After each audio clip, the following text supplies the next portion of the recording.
Hare Krishna, Hare Krishna, Krishna Krishna, Hare Hare, Hare Rama, Hare Rama, Rama Rama, Hare Hare, Hare Krishna, Krishna Krishna Krishna, Hare Hare, Hare Rama, Rama.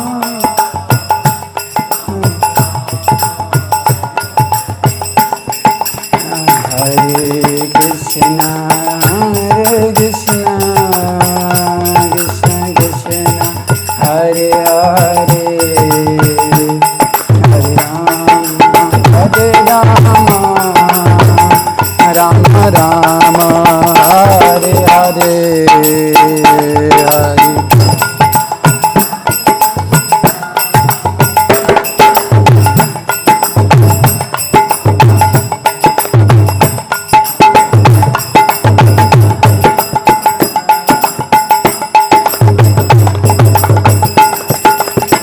Hare Krishna, Hare Krishna, Krishna Krishna, Hare Hare, Hare Rama, Hare Rama, Rama Rama, Hare Hare, Hare Krishna.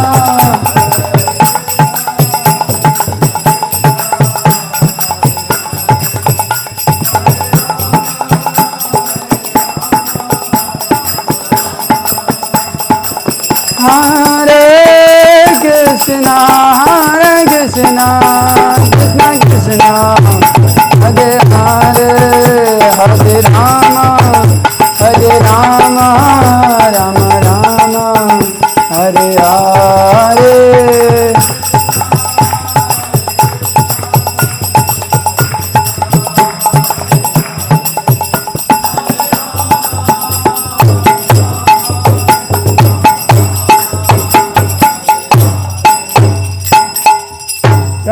Vishnupad Paramhans परिव्राजक आचार्य स्तोत्र शत श्रीमद ऐसी भक्ति वेदांत स्वामी श्रील प्रभुपाद की जय। विष्णुपाद परमहंस परिव्राजक आचार्य स्तोत्र शत श्रीमद भक्ति सिद्धांत सरस्वती ठाकुर श्रील प्रभुपाद की अनंत कोटि वैष्णव वृंद की नामाचार्य श्री हरिदास ठाकुर की प्रेम से कहो श्री कृष्ण चैतन्य प्रभु नित्यानंद श्री अद्वैत गदाधर शिवासादि गौर भक्तवृंद की श्री श्री राधा कृष्ण गोप गोपीनाथ श्याम कुंड राधाकुंड गिरि गोवर्धन की वृंदावन धाम की मथुरा धाम की गंगा मई की यमुना मई की तुलसी देवी की भक्ति देवी की समवेत भक्तवृंद की। All glories to the assembled devotees. All glories to the assembled devotees. All glories to Shri Guru and Gauranga. All glories to Srila Prabhupada. Namo Vishnupada Krishna Vrishtabhadra Srimate Bhakti Vikasa Swami Nityanamani. Okay, can I get the book? Om Namo Bhagavate Vasudevaya. Om Namo Bhagavate Vasudevaya. Om Namo Bhagavate Vasudevaya. Okay, reading from Canto 2, Chapter 8, text number 19 and 20. Okay. Tattvanam Parisankhyanam Lakshanam Hetu Lakshanam Purusharadhana Vidhir Yogasyadhyatmikasya Cha Tattvanam Parisankhyanam Lakshanam Hetu Lakshanam Purusharadhan Vidhi Yogasyadhyatmikasya Cha Tatvanam parisankhyanam lakshanam hetu lakshanam purusharadhana vidhir yogasyadhyatmikasya cha tatvanam parisankhyanam lakshanam hetu lakshanam purusharadhana vidhir yogasyadhyatmikasya cha.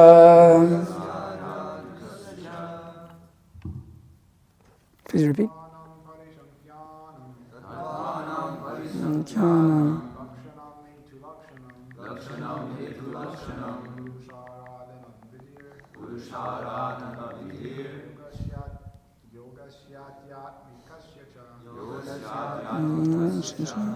Tadvanam parisankyanam lakshanam hetu lakshanam purusharadhana vidhir yogasyatyatmikasya cha. Tatvanam parisankyanam lakshanam hetu lakshanam purusharadhana vidhir yogasyadhyatmikasya cha. Tatvanam parisankyanam lakshanam hetu lakshanam purusharadhana vidhir yogasyadhyatmikasya cha. Tadvanam parisankyanam lakshanam hetu lakshanam purusharadhana vidhir yogasyadhyatmikasya cha. Tatvanam parisankyanam lakshanam hetu lakshanam purusharadhana vidhir yogasyadhyatmikasya cha. Okay, you want to take a go? Tatvanam parisankyanam lakshanam hetu lakshanam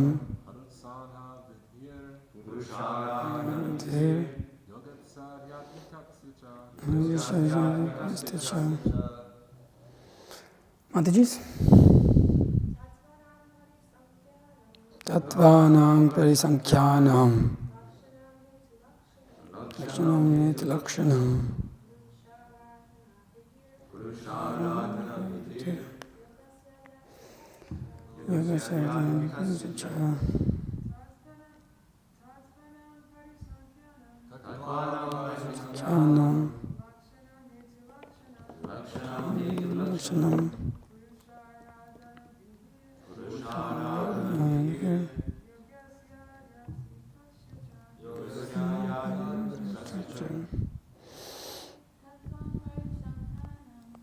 Tatvanam parisankyanam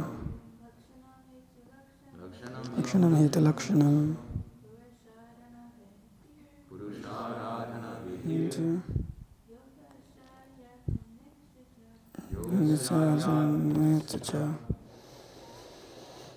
Okay. Here we go. Tatvanam, of the elements that constitute the creation. Parisankyanam, of the number of such elements. Lakshanam, symptoms. Hetu lakshanam, the symptoms of the causes. Purusha, of the Lord. Aradhana, of devotional service. Vidhi, rules and regulations. Yogasya, of cultivation of the yoga system. Adhyatmakasya, spiritual methods leading to devotional service. Cha. Also. Translation by His Divine Grace, A.C. Bhaktivedanta Swami Srila Prabhupada, Prabhupada Ki Jai. Kindly explain all about the elementary principles of creations, the number of such elementary principles, their causes and their development, and also the process of devotional service and the method of mystic powers. Text 20. I'll just read through this. Yogeshwara gatir linga bhangastu yoginam vedopaved dharmanam itihasa puranayaho. Translation. What are the opulences of great mystics and what is their ultimate realization? How does the perfect mystic become detached from the subtle astral body? What is the basic knowledge of the Vedic literatures, including the branches of history and the supplementary Puranas? Purport. The Yogeshwara, or the master of mystic powers, can exhibit 8 kinds of wonders of perfection by becoming smaller than the atom or lighter than a feather, getting anything and everything he desires, going anywhere and everywhere he likes, creating even a planet in the sky, etc. There are many Yogeshwaras having different proficiencies in these wonderful powers, and the topmost of all of them is Lord Shiva. Lord Shiva is the greatest yogi, and he can perform such wonderful things far beyond the ordinary living beings. The devotees of the Lord, the Supreme Personality of Godhead, do not directly practice the process of mystic powers, but by the grace of the Lord, his devotee can defeat even a great Yogeshwara like Durvasa Muni, who picked a quarrel with Maharaj Ambarisha and wanted to show the wonderful achievements of his mystic powers. Maharaj Ambarish was a pure devotee of the Lord, and thus without any effort on his part, the Lord saved him from the wrath of Yogeshwara Durvasa Muni, and the later was obliged to beg pardon from the king. Similarly, at the time of Draupadi's precarious position when she was attacked by the Kurus, who wanted to see her naked in the open assembly of the royal order, the Lord saved her from being stripped by supplying an unlimited length of saris to cover her. And Draupadi knew nothing of mystic powers. Therefore, the devotees are also Yogeshwaras by the unlimited power of the Lord, just as a child is powerful by the strength of the parents. They do not try to protect themselves by any artificial means, but are saved by the mercy of the parents. Maharaj Parikshit inquired from the learned Brahmanas Sukadeva Goswami about the ultimate destination of such great mystic, or how they attain such extraordinary powers by their own effort or by the grace of the Lord. He inquired also about the detachment from the subtle and gross material bodies. He inquired also about the purport of the Vedic knowledge, as stated in the Bhagavad Gita. The whole purport of the Vedas is to know the Supreme Personality of Godhead and thus become a transcendental loving servant of the Lord. Om Jnana Timirandasya Gyananjana Shalakaya Chakshur Mitamina Tasmai Shri Guruve Namah Shri Chaitanya Manovishtam Stapitamina Bhutale Swayam Rupakadamayam Dadati Swapadantikam Vandeham Shri Guru Shri Tapadakamalam Shri Guru Vaishnavamsha Shri Rupam Sagrajatam Sahakana Raghunathan Vitam Sanchivam Sadvaitam Savadvitam Parijana Saitam Krishna Chaitanya Devam Shri Radha Krishna Padan Sagana Lalita Shivshakhan Vitam Shahe Krishna Karuna Sindhu Dinabandhu Jagatpati Gopisha Gopika Kanta Radha Kanta Namaste Tapta Kanchana Gaurangi Radhe Vrindavaneshwari Vrishabhanu Sute Devi Pranamami Haripe Vanchakalpatarvescha Kripa Sindhibhya Vacha Patitanam Pavanebhyo Vaishnavibhyo Namo Namaha Namo Vishnu Padaya Krishna Prashtaya Bhutale Shrimate Bhakti Vikasa Swami Nityanamane Namo Vishnu Padaya Krishna Prashtaya Bhutale Shrimate Bhakti Vedanta Swami Nityanamane Namaste Saraswate Devi Gauravani Pracharine Nirvise Shunyavadi Paschatya Desatarine Jai Shri Krishna Chaitanya Prabhu Nityananda Shri Advaita Gadadhara Shrivas Adi Gaura Bhakta Vrinda Hare Krishna Krishna Krishna Hare Hare Hare Rama Rama Rama Hare Hare.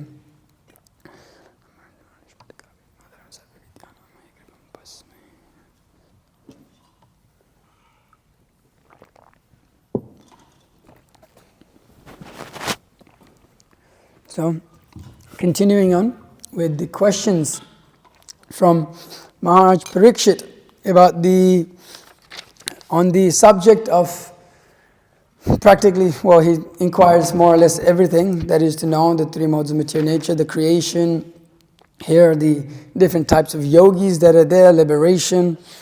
So all these questions are being put forward, and they will soon also be answered throughout the Srimad Bhagavatam in this, in the next 9-10 cantos. All these answers of Maharaj Parikshit will all be answered in creation, subcreation, annihilation. All the different yogis and the devotees are being described, all the different processes.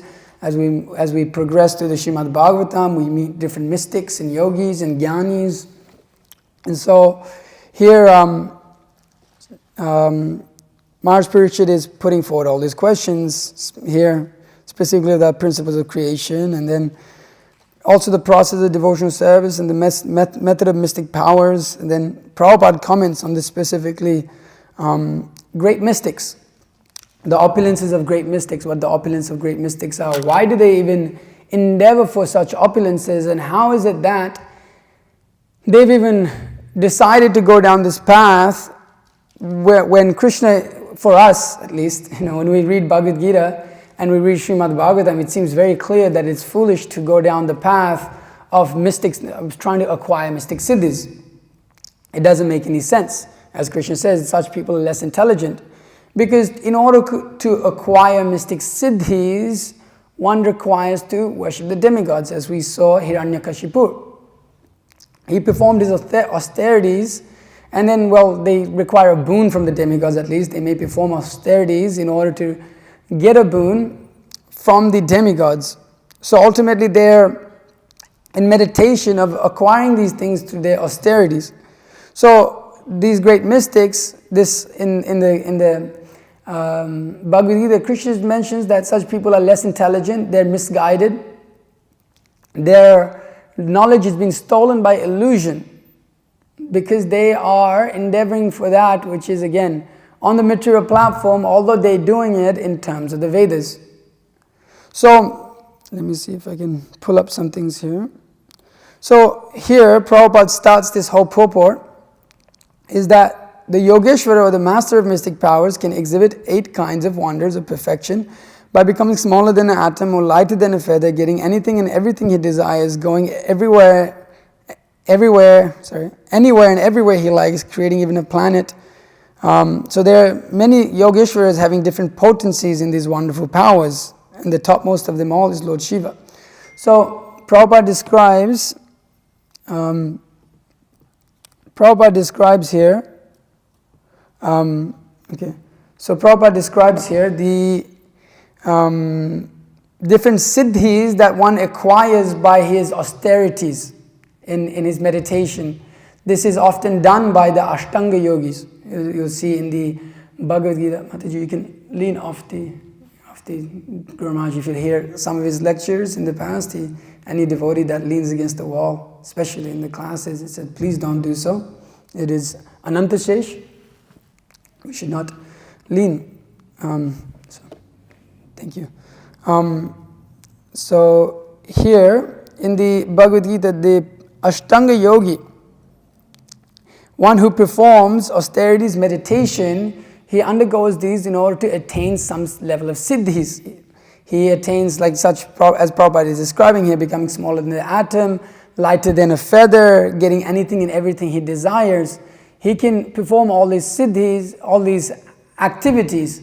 And we can see that example in, is it not Kardama, it's, who is it that manifests this Kardama Muni is who does this. He manifests this, father of Kapila, he manifests this plane that is flying mansion.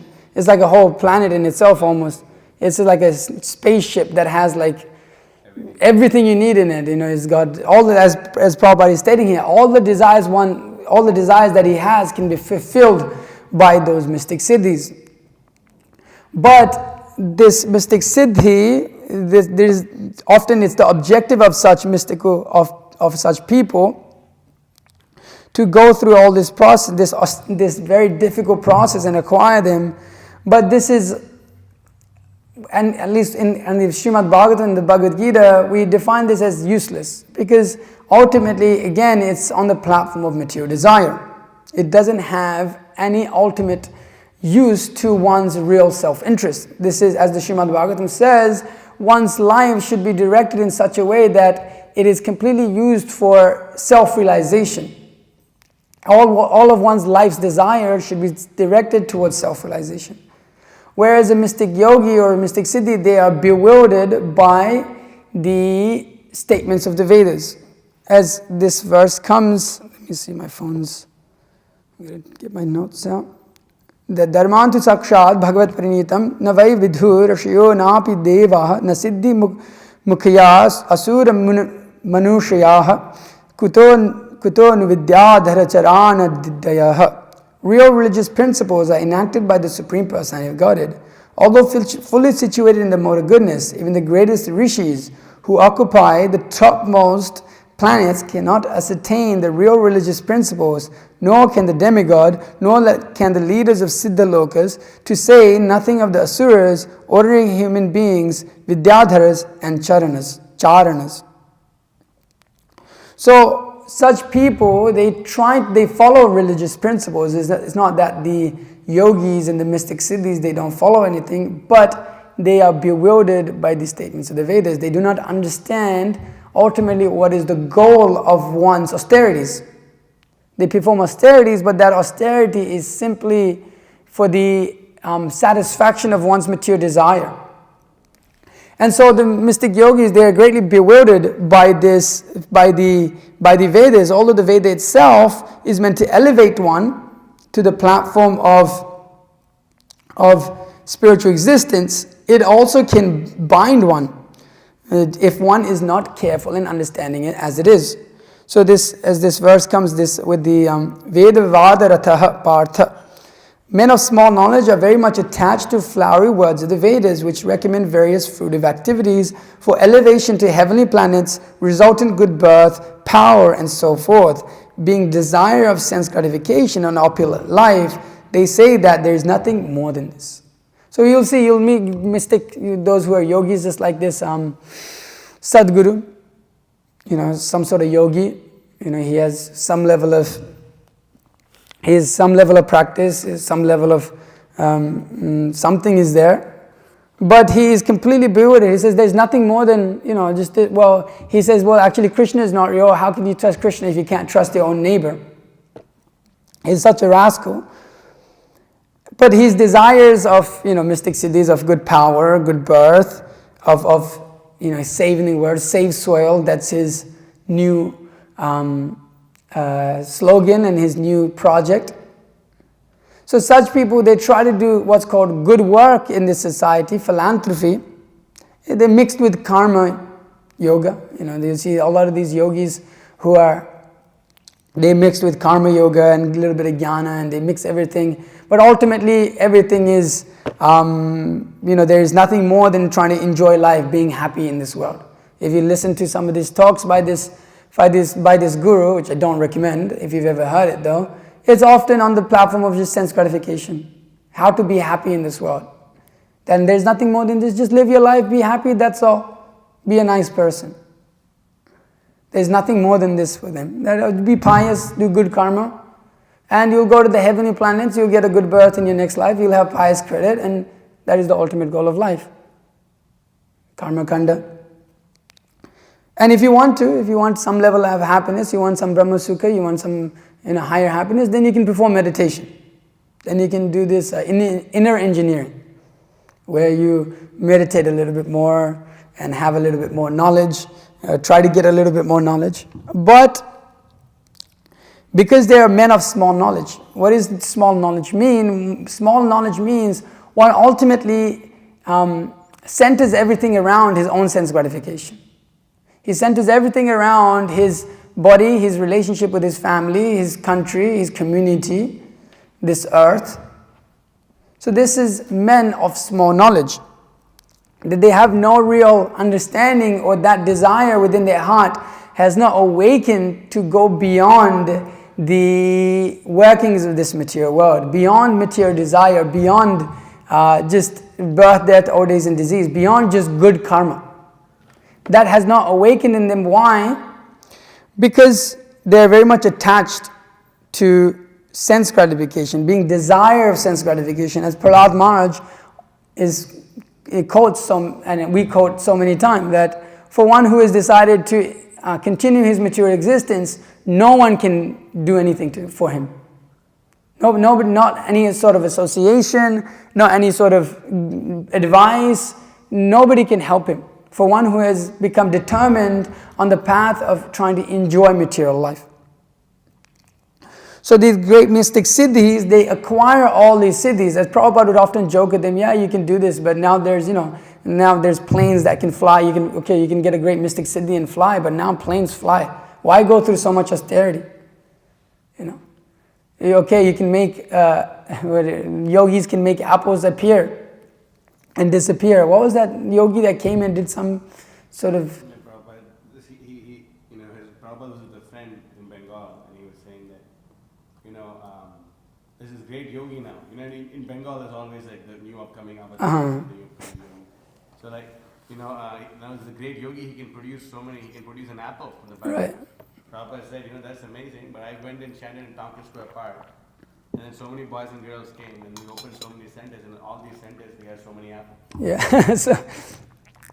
And now, you want to get an apple, you just go to the store, and you can get whatever apple you want from anywhere in the world. Amazon, I can order some apples right now, and it'll come in a couple of hours, no problem. What is the use of such mystic siddhis? They're ultimately for one's sense gratification, for the satisfaction of one's false ego. That the mystic siddhis, I've got this now. Well, you look at the example of Hiranyakashipu, he had so many siddhis, he was able to take over the whole universe. But he could not escape death, ultimately. He was not satisfied, actually. That material desire was not satisfied. It was burning him. It was burning him alive. He was trying to be happy. He was trying to become the Supreme Personality of Godhead. He was trying to take that position. So the mystic siddhis, similarly, they have that misconception within them, and that nature for the conditioned living entity to try to be as Yogeshwara, to try to be the master of all mystic powers. Yatra Yogeshwara Krishna, but actually the master of all mystic powers is Krishna. Or the Prabhupada comments here that it's Lord Shiva, but the master of Lord Shiva is also Krishna. Is Krishna. So, and I'll go on to that also. It's very interesting how Prabhupada states the position of Lord Shiva and then continues with that in the purport. So this desire of the mystic siddhis to do all these things is simply material, although they seemingly, for one who is less intelligent, seem spiritual, just like everybody takes this Sadguru to be a spiritual person because he may be on some level of, he's on the material, just materially on the platform of goodness, so he has a very healthy body and he speaks very clearly, and he follows some level of the practices of the Vedas. But because people are of less intelligence, stuck in the mode of ignorance, they take that to be spiritual. It's simply less intelligent. So here, the mystic yogis, they may acquire so many different potencies. And another questions that he asks here, Maharaj Parikshit, he says, what are the opulences of the great mystics, and what is their ultimate realization? How does the perfect mystic become detached from subtle astral bodies? Prabhupada doesn't dive into that so much here. But what is their ultimate realization? What is the ultimate realization for the mystic yogis? Well, for them, those who are very attached to this conception of just yoga, mystic yoga, acquiring mystic siddhis, it's more or less, punarapi jananam, punarapi maranam. There's that aspect of it where they are just performing some level of pious activities. It is stated that also their goal or their destination or their goal of it is to acquire that body that's similar to the body of the Lord. But I'm seeing that here. But generally these mystic yogis who are not in yoga but simply acquiring after just the mystic itself, their destination is not spiritual. And that meditation which is performed in Satya Yuga with this Ashtanga Yoga, their destination was proper in that they would have attained the platform of attaining that same bodily complexion of the Lord. But you see those people who perform that same mystic yoga nowadays, which is not recommended in this Kali Yuga, do not attain that position. So there's also the jnanis who, how does the perfect mystic become detached from the sattva astral bodies? And this particular question here is, this is the process of the chakra system, where one actually elevates one's body, one's consciousness through the different chakras, and goes beyond the coverings of the universe, coverings of this, the covering that the soul, coverings of the soul, the body, the mind, intelligence, false ego. So that's also described in the Srimad Bhagavatam, how the sage, how he lives his life airs through the different coverings or the different chakras in order to come to the platform of full self-realization. So that's often the coverings, often are 5 coverings that are described, are the koshas, 5 koshas of the Annamaya kosha, which is focuses on body, food and body. So in this, there are 3 chakras, the spine, the genitals and solar plexus. They elevate one through the, it's stated here, water. The focus is earth, water, fire. So on the spine base is earth, on the genitals is water, and 3, which is solar plexus, is fire. And then after that, one advances to pranamaya, which is breath. He starts focusing on his breath, where he advances through the 4th and the 5th chakra. 4th known as the heart, which is focused on air, and 5th, which is the throat, which is focused on ether, mano. And then next, he advances to the next stage, mano jnanamaya, sees subtle body existence via observant consciousness. So now is starting to advance into the understanding the mind and the intelligence, and then the false ego. So manomaya, jnanamaya, he sees subtle body existence, and then vijnanamaya, he sees that knowing that intelligence controls all senses, which includes the mind. He starts to understand this, which is the 3rd eye, the agya, the agna, and then the anandamaya, which highest sense of pure as spirit. So atma, characteristic, then he goes beyond ego, and then chakra 7, he goes to the head crown, which from there he attains liberation by performing through those particular processes. He starts to realize himself as a spirit soul. So you can see the process of the chakra system is very complicated. It is not, as we were discussing last week, it's not very simple, and that you can come up with your own thing, that this is going through basically the 7 coverings that are there. One focus: earth, water, air, fire, ether, mind, intelligence, false ego. So these are very difficult to do and practically impossible for the person in this age. And so here, this is the different processes that the mystic goes through to become detached from the subtle astral body. That from there's this gross body which we're attached to, but then what these people in mode of ignorance don't understand is higher attachment than that is attachment to the mind, intelligence, and the false ego, which in the Srimad Bhagavatam, in the creations, is described that each covering is 10 layers more than the other. And these subtle coverings especially are very, very, very difficult to go through. So such people who describe, talking about the chakra system, they have no clue what the hell they're talking about. They have no idea. They have no idea what the gross body is and what the subtle body is, first of all, and they think that chakras are spiritual, where the real understanding is that they're the subtle body of the living entity. So there's so many misconceptions on this platform of understanding even this astral body, what to speak of them trying to become perfect mystics, to become detached from that. So Prabhupada is stating here, all these things are there and all these processes are there of mystic yoga, but a devotee does not endeavor for them at all. That's why people see us, such people come and say, so you guys don't do any of it? No. No, why not? Why not? Because we do not require it, as Prabhupada states, just as the son or the daughter, they do not require to go out and protect for themselves. Just like the father supplies everything they need. They simply remain with the father and the mother, and everything is supplied. All protection, all food, all nourishment, all knowledge, everything is supplied automatically.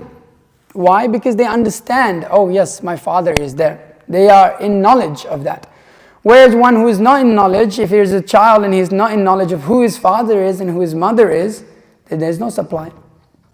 Then you go out, you go roam around, you try to find maybe here, maybe there, struggle so much to get a little bit of supply, no protection. And then then they can see somebody's family and get, how can he be not be in anxiety? I mean, so much anxiety about my existence. Running here and running there, getting this job, getting that job, acquiring this much money, getting this insurance. But then I see this family, this child in this family is not in anxiety at all, not running around doing all these things, simply going on happily playing, singing, dancing, eating. How can you understand? How can they understand? They cannot, because they have no experience. They have no knowledge. They are lost. So, here, Prabhupada says that of all the yogis, Lord Shiva is also the greatest yogi. And then Prabhupada goes on to say that the devotees of the Lord, the Supreme Personality of Godhead, do not directly practice the process of mystic yoga, but by the grace of the Lord, his devotees can defeat even a great Yogeshwara like Durvasa Muni, who picked a quarrel with Maharaj Ambarisha and wanted to show the wonderful achievements of mystic powers. One way we can understand this also is that Lord Shiva is the greatest of all mystics, of yogis, is because Prabhupada later in the purport says, even the devotee, he is the greatest of the yogis. He acquires that. Therefore, the devotees are also Yogeshwaras by the unlimited power of the Lord, just as the child is powerful by the strength of the parents. So Lord Shiva being as, how does this, Vaishnava? Yes, so that being one of the greatest of devotees, Lord Shiva is also Yogeshwara. He's also the greatest of mystics. He's also the greatest of as Prabhupada says, he is the greatest yogi, because he is a great devotee also. So one who is a devotee, he does not require all these things because he's completely satisfied in his existence. The material desires do not pull him in these directions of having to perform such great austerities to acquire some small amount of mystic powers. So just as Durvasa Muni, Maharaj Ambarish, he didn't have any particular mystic siddhis to be able to counteract the curse from Maharaj Ambarish. What was that? What was the curse that he exactly put on Ambarish Maharaj? Took his head out and threw it on the floor, and a big demon appeared. And they wanted to kill him. So Maharaj Ambarish didn't particularly perform, and it wasn't some great offense that he did. It was Ekadashi, and under the advisory of the Brahmanas, he took a little bit of water before Durvasa Muni. He went and bathed before he came back. He wanted to break his fast at the right time. Ambarish Maharaj followed everything perfectly as a devotee who is understanding of the principles of religion, as we understand I'm not so good at quoting the verses. I know the verse devotional service which is devoid of not devoid of of not understanding Shruti Smriti Purana Adi Pancharatrika Vinimvina. So a devotee, he understands the purports and the rules and regulations of the Shastras perfectly and performs them just like Ambarish Maharaj was doing. But due to the puffed up nature of Durvasa Muni, in this case, he wanted to show his powers, his powers that, okay, look, this person, how dare he do such things, not recognizing the position of Ambarish. And so he, like Mahotsa Prabhu was saying, he plucked one of his hairs out, threw it, and it turned into a demon and was gonna kill Ambarish Maharaj. And Ambarish Maharaj, he didn't retaliate. He said, okay, I deserve this is my karma, and I'll go through this is fine. As we have in the 10th canto, that Brahma prays like this, that, how does this start? 10, 14, 8. 10, 14, 8. Let me see here. So that, my dear Lord, one who earnestly waits for you to bestow your causeless mercy upon him, all the while patiently suffering the reaction of his past misdeeds and offering you respectful obeisances with his heart, words and body, is surely eligible for liberation, for it has become his rightful claim. So Maharaj Ambarish, him being a devotee, perfectly understanding, simply thought, okay, this is my karma, this is what I have to go through. But Lord Vishnu was not very happy. As he states that I think it's in that chapter, he says, I'm in the heart of the devotee and the devotee is in my heart.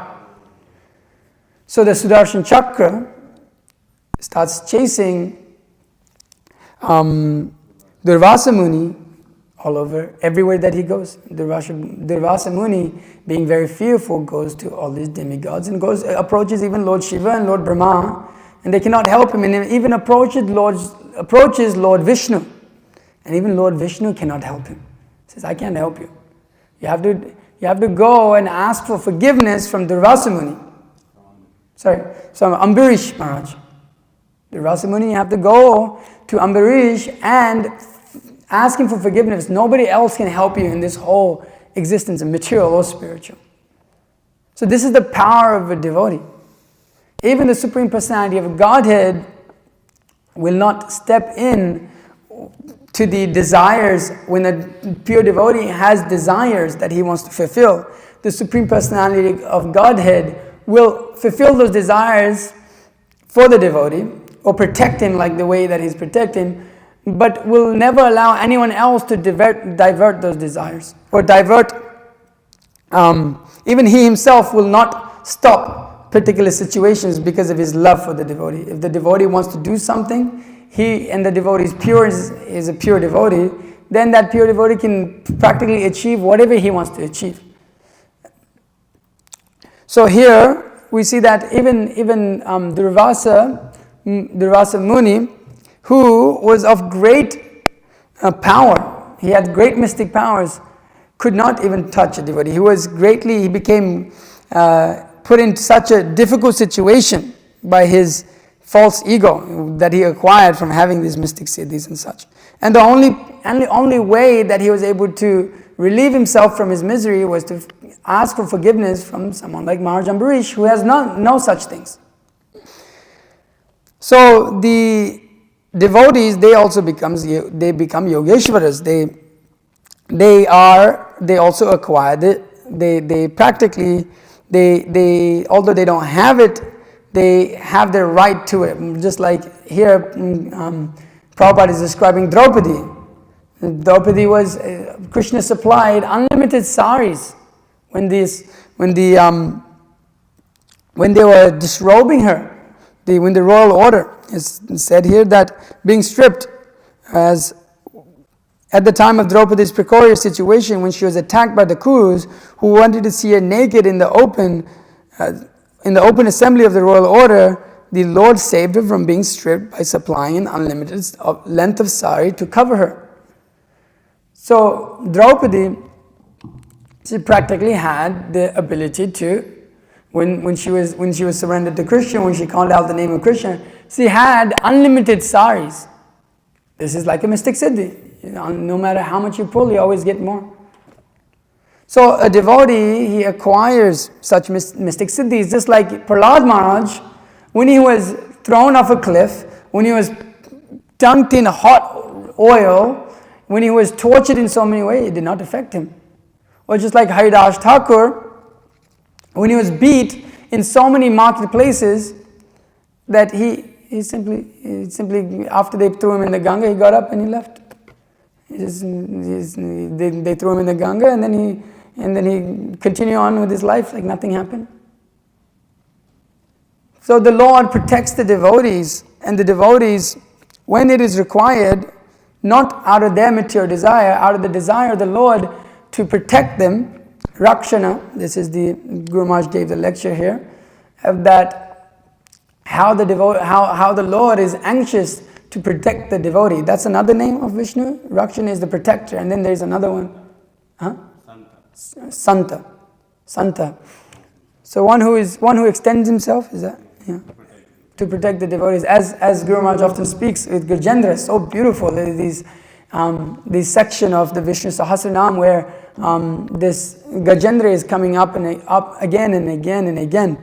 And how in one of the names, how Lord Vishnu was anxious to see that Gajendra was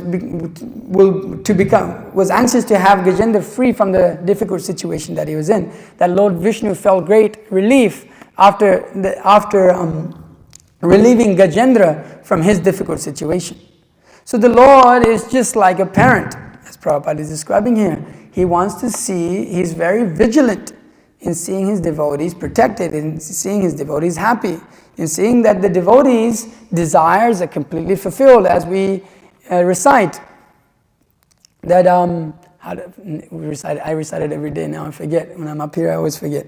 But that when one remembers the Vaishnava, Guru Vaishnava Bhagavanti Nera Smarana Hoy Vigna Vinashan Anayase Hoy Nija Vanchita Purana.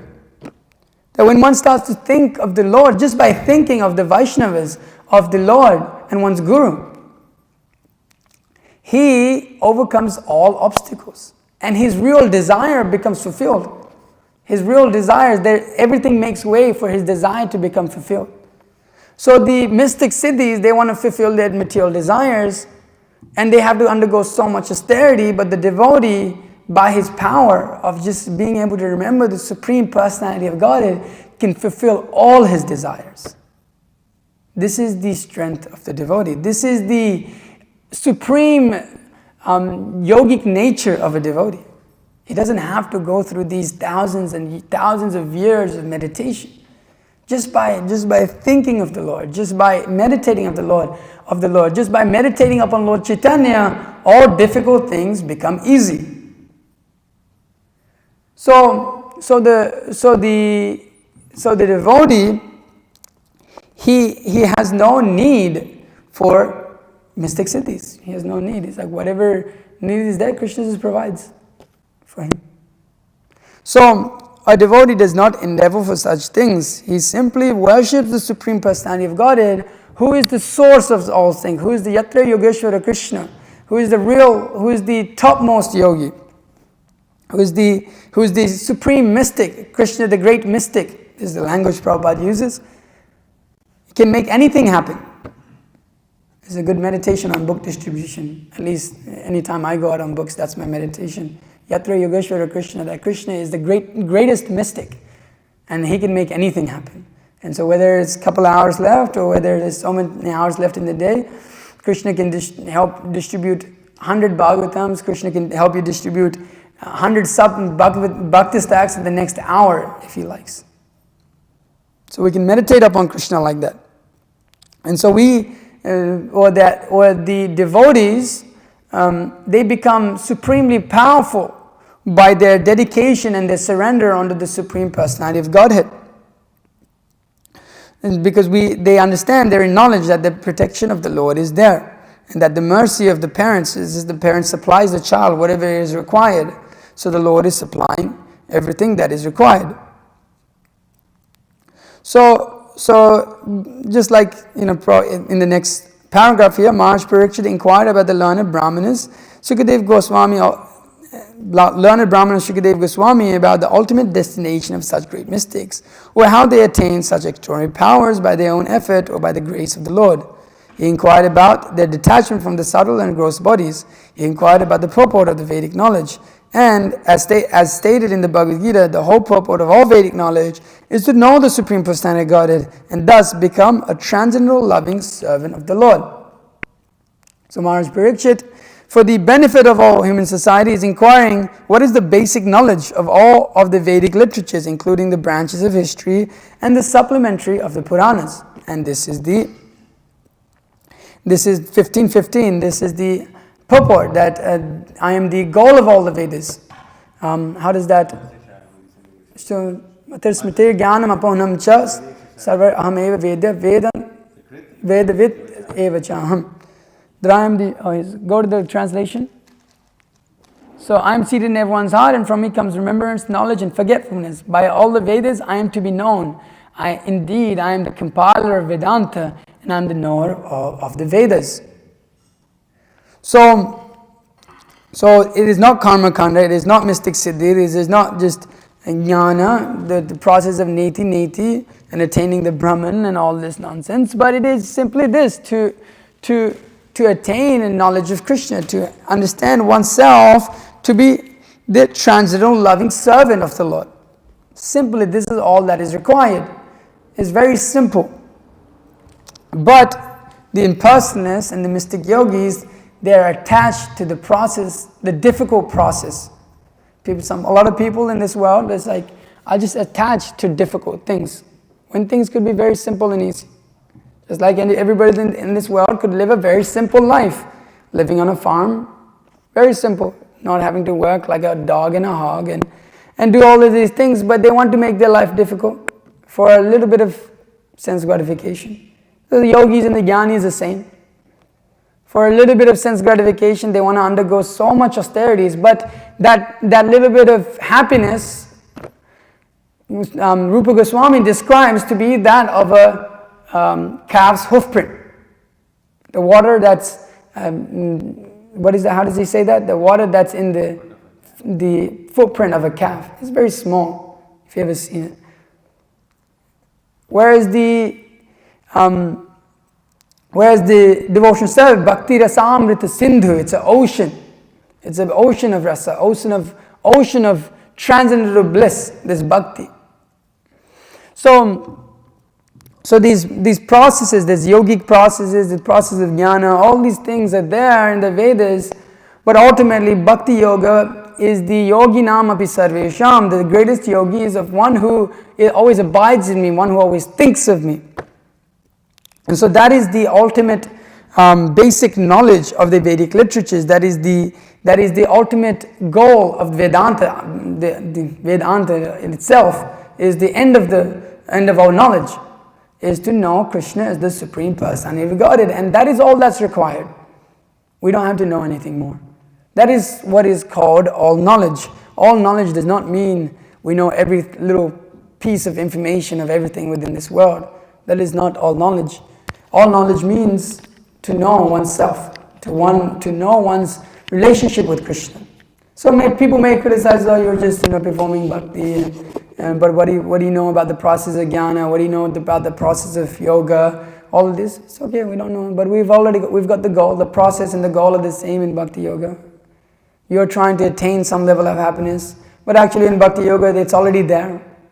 We've already come to the platform of Brahman, already come to the platform of relishing this, the relationship with the Supreme Personality, being able to understand eternal happiness. We've already come to that level. We don't have to go through all these rigorous, difficult austerities to do such things. There's austerities within devotional service, but they're blissful austerities. So Shukadev, here Maharaj Parikshit is asking all these questions, pushing forward all these questions, ultimately to bring us to this level. Why else would he ask? He knows why else? What is the basis of our knowledge, Shukadev Goswami? Please tell us. Please tell the essence of everything. Why? Because he knows Krishna to Bhagavan Swayam. He knows that, yes, people should know, people should come to this conclusion, that Krishna is the Supreme Personality of Godhead. Therefore, his questions are also directed in a particular way. He's asking, so what is all these siddhis? What is their perfection? Ultimately, what is the goal actually? So he asks like that here. What is the basic? He's like, okay, these mystics, what are the opulences of the great mystics? How does the perfect mystic become detached? And then he says, what is the base knowledge? Because actually when you study all these other knowledges, they go, actually all of these things are no use. Of all no use to practicing, actually one should come to the level of complete bhakti without any of these traces of jnana and yoga. So Parikshit Maharaj is asking in a very nice way also here, that he's saying, oh, what is perfection here? But then actually what is real? What is the real thing that should be done? So here we're lucky to have a proper understanding of all of these, of all these things of yoga and jnana and bhakti, and also engage all different things that are there. Yoga, jnana yoga, karma yoga. There is a level of engagement there that Krishna describes in the Bhagavad Gita also. So we can give people this perfect understanding also by distributing the knowledge, by going and chanting Hare Krishna on the streets. This is the process of this age. And so by doing that, we perfect our life and we perfect the life of many, many others. And yes, only a very few will take it up, but those few that take it up will be serious and attain the topmost goal of life. So we should push forward like this. Now, devotees, again, we are just in New York, seeing the great pastimes of the greatest mystic, Srila Prabhupada, who, as he was saying, that he sat in Tompkins Square Park and made all of us malechas into devotees.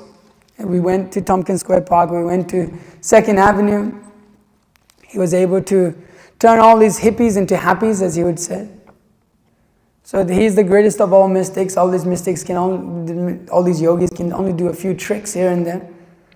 But to change the life of someone and to bring them to Krishna consciousness and to give them the perfection of life requires a great deal of there's a lot of trouble in it, but a great level of power. Without the what is this verse that's in the Chaitanya Charitamrita, that without being empowered by Krishna, that one cannot that without being empowered by the Supreme Personality of Godhead, one cannot do anything great. So here we see that in Srila Prabhupada's life, he was the example of how a devotee can be of the greatest of a great mystic. And so, following in that line, we can also, if we follow in the same mood and mission of Srila Prabhupada, we also can be considered the greatest of all mystics, if we follow exactly as it is. So I'll end the class there. If there's any questions, comments, please feel free to ask.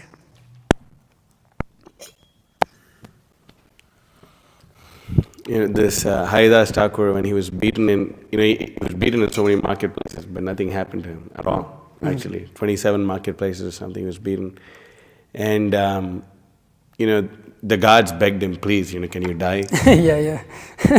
If you can please die, then our lives will be spared. Otherwise, So then he says, okay, because for you, then I'll die. And then through mystic power, he appears like he left his body. So then they decide that, you see, if we burn his body, he'll go to the Hindu heaven. And if we bury his body, he'll go to the Muslim heaven. So let's just throw him in the Ganga, which is even better, actually. Yeah. So they throw him in the Ganga, and then his body became very heavy also, right? They couldn't. Is that right? No. Oh, that was something else. Maybe. So they throw him in the Ganga, his transcendental body in the Ganga, and he just comes back to life. And then he goes to the Qazi and tells him, I've come back here because otherwise, so you can beg forgiveness from me. Otherwise, you will, you'll get can you imagine ordering to have Haridas Thakur just can't even imagine, can't even imagine pulling the hair of a pure devotee, what to speak of, and so then the Qazi just and he just begs forgiveness and whatever. And later on, Lord Chaitanya comes to Haridas Thakur and shows Lord Chaitanya's back, and Haridas Thakur asks him what happened. He says, you see, when you're getting beat up in all those marketplaces, I'm the one who took all those lashings on my back. And he turns around and shows it to him. Yeah.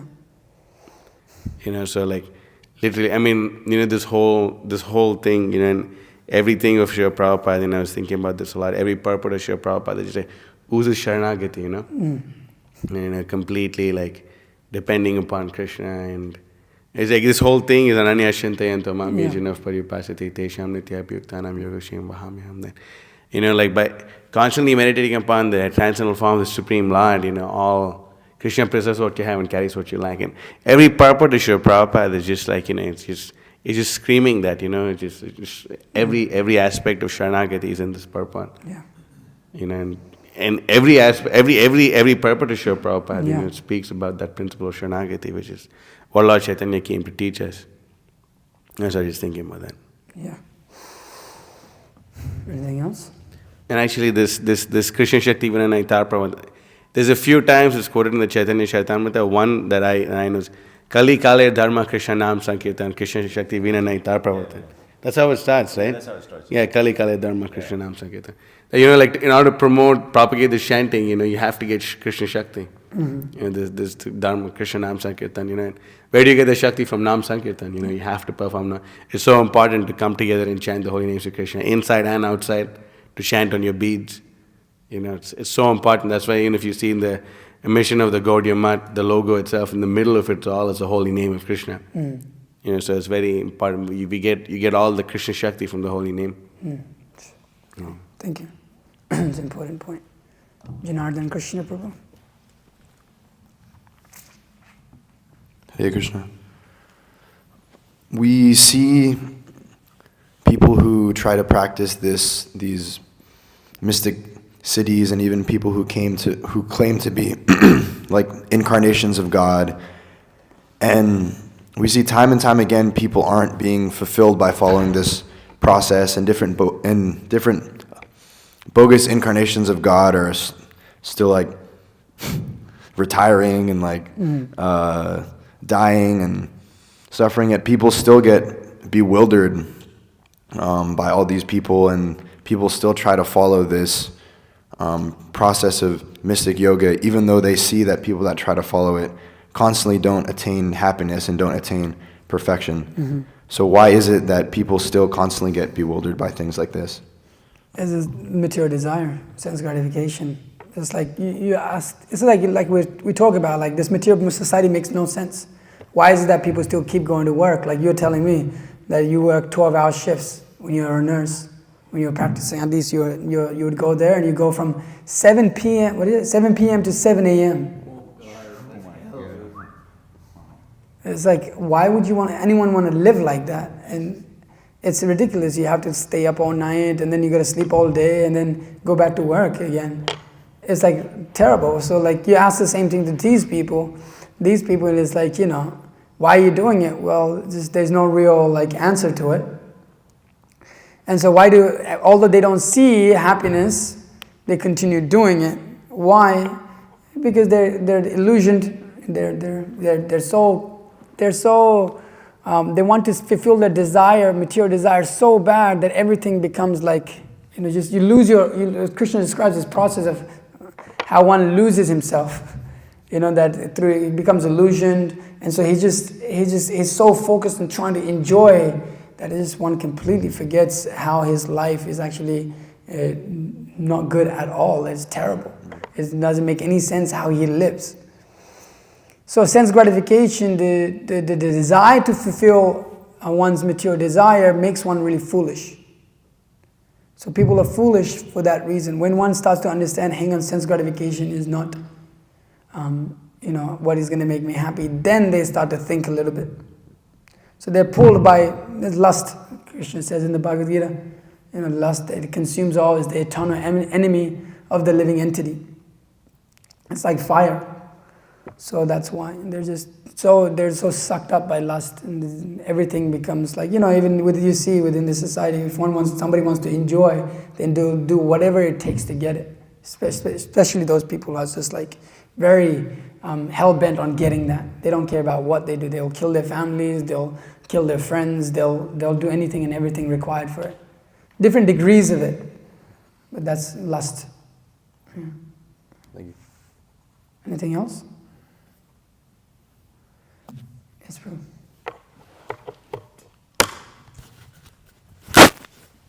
It's also just cheap sense gratification which is offered. Yeah.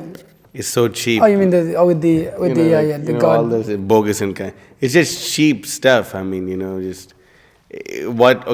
So you get like, what do you really get? What do you really? I mean, even these bogus incarnations, it's like rarely do you see they offer like benedictions, like, you know, what Lord Shiva offers, or you know what Durga. I mean, like, even it's just cheap. Okay, you get to drive a Tesla, and you get to, like, you know, have a nice family with some kids. I mean, like, you would have that anyway, you know. Yeah. It's just so cheap, and it doesn't make sense. You know, you're selling your soul to the devil for this. You know, like I remember Abhi was telling me that the first time he saw like this this bogus avatar who's famous all over India. We went to that so-called temple to distribute books, and it's like this old creepy guy, like staring down and looking at the people. And Abhi was saying it almost seems like he's ready to like eat those people up, like swallow them up. That's what Like, it is. it actually was the same temple that you, me, and Vishnu went the first time. With that, yeah. The OG days back in the day. But it's the same thing. Like the guy looks like he's about to like swoop them up and swallow them, and these guys showed like that like some auspicious mudras to bless the guy. But it was. It's ridiculous actually. It's just so ridiculous. That why these people worship, and you see like big Sri Vaishnavas and all of them, they're worshipping this moron. He's ugly, he's old. It's really sad when you see Sri Vaishnavas do that. Yeah, I'm just thinking, what's wrong with you? And the Sri Vaishnavas all pakka. He's like, what you're doing is very good. Vishnu Bhakti is the most important. I'm like, yeah, I get it. He's like, yeah, anyway, it's all Baba's mercy on me. I'm like, what's wrong with you, dude? Are you out of your mind or something? But anyway, it's inconceivable how stupid people can be. Also, another aspect is people look down upon, because the devotees of Lord Shiva, they could be very opulent, whereas the devotees of Lord Vishnu, generally, we're more poorer. We don't have. You'll see, it's like brahmacharis and brahmacharinis, and even the grihastas are not very they don't have so much money and all that. There's very few. And so sometimes people take that also on the material platform, say, look, you're worshipping Vishnu, but you don't have money. You don't have this, you don't have that. So people are not attracted. It's like, oh, if I come here, if we need to read Bali Maharaj's pastimes, Krishna Vamana comes and takes away the whole universe from him. So people don't want to worship Vishnu directly, because they know he'll take away everything. He'll take away one's material desire. He'll take away one's material possessions in order to get rid of our material desire. It's actually just like a parent takes away a child's toy that's going to hurt him. Similarly, Vishnu, Krishna, he takes away all those things that we're so attached to. The child is so attached to playing with a knife. Yeah. He's so attached to playing with a knife, but the knife is going to cut him. So the parent comes and forcefully takes away that knife from the child. Similarly, Krishna in our own lives has come and taken away a lot of different things and showed us the real face of material nature and helped us become detached from this world and come to his lotus feet. Come under his shelter. The child is under this shelter. Therefore there is no anxiety, therefore we're happy. But they're externally situated, they're attached to their knife. They think if I have this knife, it's very good for me. And I want to worship that person who will let me keep that material desire within my heart and fulfill those material desires, that's all. But on the long run, it's a bad choice. Okay. Anything else? Mataji's? Okay. Srimad Bhagavatam ki jai. Jai. Srila Prabhupada ki jai. Pancha kalpatarvishya kripa sindhu veva chapatita. Vishnu namo namaha.